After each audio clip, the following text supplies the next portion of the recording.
जिन्ना को मार देता भगवान बन जाता कंट्री में। दाऊद इब्राहिम मिल जाए तो हम उसके एक पैर पे पैर रख को खींच दें। एक भी आदमी इस मुल्क में नहीं मारा गया। ईश्वर अल्लाह तेरे नाम, इनको बुद्धि दे भगवान। ये गांधी की टीआरपी क्यों बढ़ा रहे हो? अरे भारी भीड़, कोई नहीं बचा सकता था भगत सिंह को। आपने कभी सोचा हम इस आदमी की क्यों इज्जत करते हैं? अगर इन लोगों पर सुनकर आपने राय बनाई,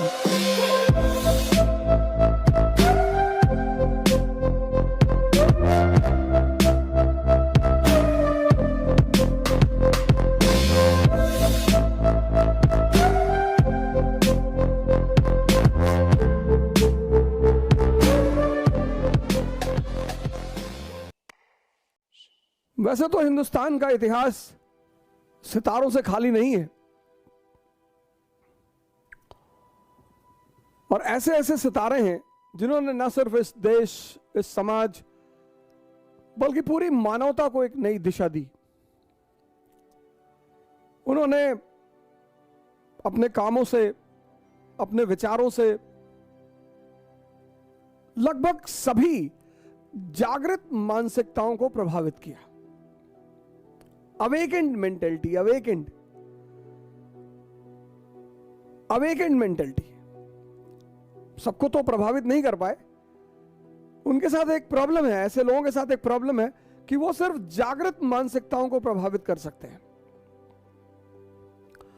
बुद्ध, महावीर, दादू, नानक, रैदास, गांधी, भगत सिंह, सुभाष चंद्र बोस और न जाने कितने सारे लोग।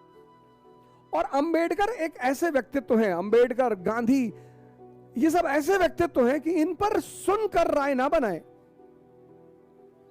अगर इन लोगों पर सुनकर आपने राय बनाई, जैसे मैं एक बड़ा छोटा सा एग्जांपल आपको देता हूं।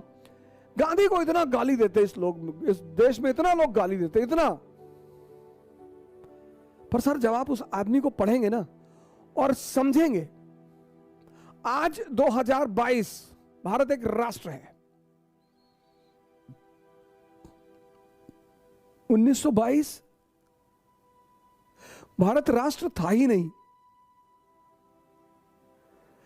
आज 2022 भारत एक राष्ट्र है, सशक्त राष्ट्र है। दुनिया में एक हस्ती है इस देश की। लेकिन राष्ट्र के नाम पर आज भी लोगों को इकट्ठा करना मुश्किल है। आज जाति के नाम पर लोगों को इकट्ठा करना आसान है, धर्म के नाम पर लोगों को इकट्ठा करना आसान है, क्षेत्र के नाम पर इकट्ठा करना आसान है। 1920 का भारत, 2022 का भारत, भारत एक राष्ट्र है, सशक्त राष्ट्र है। और आज भारत के लोगों को नेशन के आधार पर एकत्र करना मुश्किल है। और 1920 में राष्ट्र था ही नहीं। मैंने कहा ना, आज आप लोगों को जाति के नाम पे इकट्ठा कर लेंगे, आज आप लोगों को धर्म के नाम पे इकट्ठा कर लेंगे, क्षेत्र के नाम पे इकट्ठा कर लेंगे, लेकिन राष्ट्र के नाम पर। और जब उस आदमी ने नॉन कोऑपरेशन मूवमेंट शुरू किया,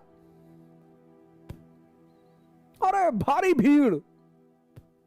उस बैकग्राउंड में जब अंग्रेजों ने जलियांवाला बाग नरसंहार किया था, उस बैकग्राउंड में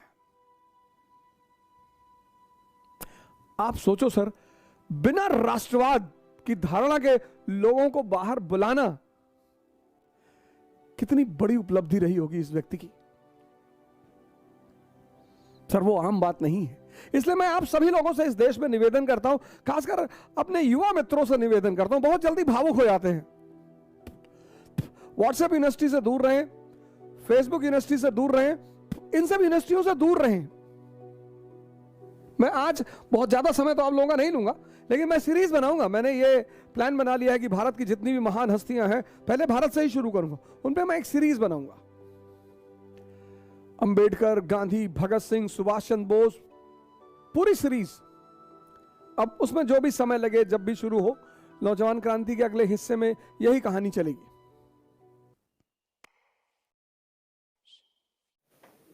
नाथूराम गोडसे को मारना ही था, जिन्ना को मार दिया होता। जिन्ना को मार देता भगवान बन जाता कंट्री में, क्योंकि जिन्ना के बाद दूसरा कोई मुस्लिम लीडर उस मूवमेंट को चलाने वाला था ही नहीं।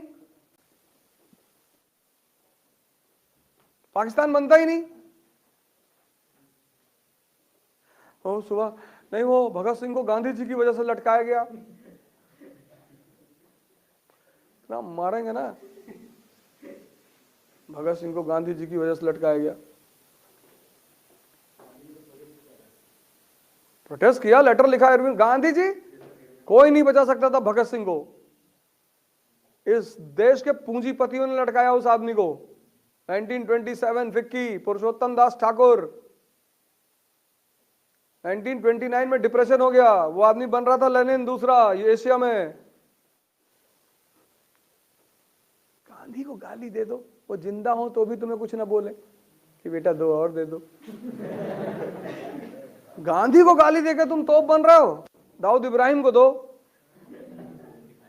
जो बाबा जी गाली दिए थे गांधी जी को, मैं उनको अपने कई वीडियो में मैसेज भेजा हूं कि बाबा जी आपके घर में झाड़ू लगाएंगे, आप दाऊद इब्राहिम को गाली दो कि दाऊद इब्राहिम मिल जाए तो हम उसके एक पैर पे पैर रख कर खींच दें। गांधी जी को गाली देना, वो नहीं है तब तो खैर कोई खतरा ही नहीं, वो होते तो भी कुछ नहीं कहते, गाना गाने लगते। ईश्वर अल्लाह तेरे नाम, इसको बुद्धि दे भगवान। आप पढ़ते को स्ट्रेस लेकर पढ़ना है मुझे नहीं, समझना है। आप पहली गलती पता क्या करते हो, आप स्ट्रेस लेके काम करते हो। पढ़ना है, मैं नहीं कहता, आप किताबें इतनी प्यारी चीज है इतनी, पर कब,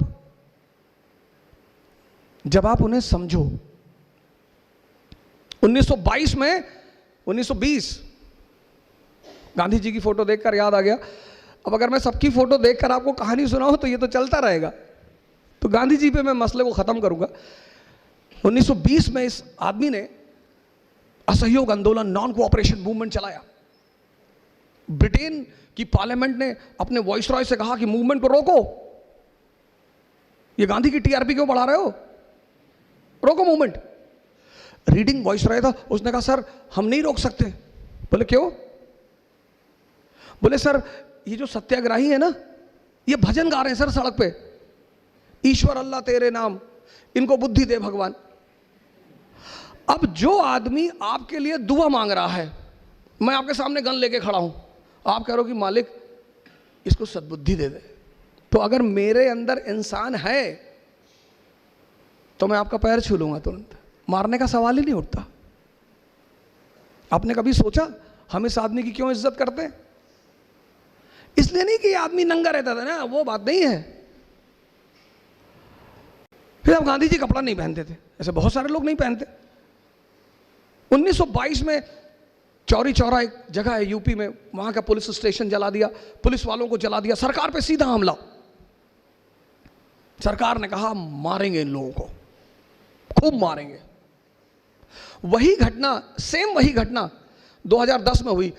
आदरणीय बाबा रामदेव रामलीला ग्राउंड में करप्शन के खिलाफ लड़ाई लड़ रहे थे। India against corruption, very good, बहुत अच्छा, आपको लड़ो, आपको हक है, आप हिंदुस्तान के नागरिक हो, डेमोक्रेसी है, आप लड़ो।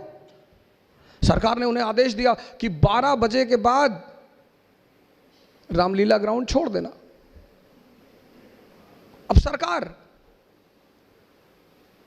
हमें सरकार के आदेश, हम करप्शन के खिलाफ लड़ रहे हैं, हम सरकार से थोड़ी लड़ रहे हैं, हमें चले जाना चाहिए था। पर बाबा वो बात नहीं समझ पाए। आगे क्या हुआ कहने की जरूरत ही नहीं। लेकिन 1922 में उस आदमी को यह बात समझ में आई, उसने मूवमेंट को रोक दिया। उसे पता था मुट्ठी भर लोग हैं, मुट्ठी भर, सरकार बहुत मारेगी, इनको इतना मारेगी कि ये दोबारा आंदोलन पर आएंगे नहीं। तो जैसे ही चौरी चौरा का कांड हुआ, गांधी स्टॉप्स द मूवमेंट, खत्म कर दिया मूवमेंट।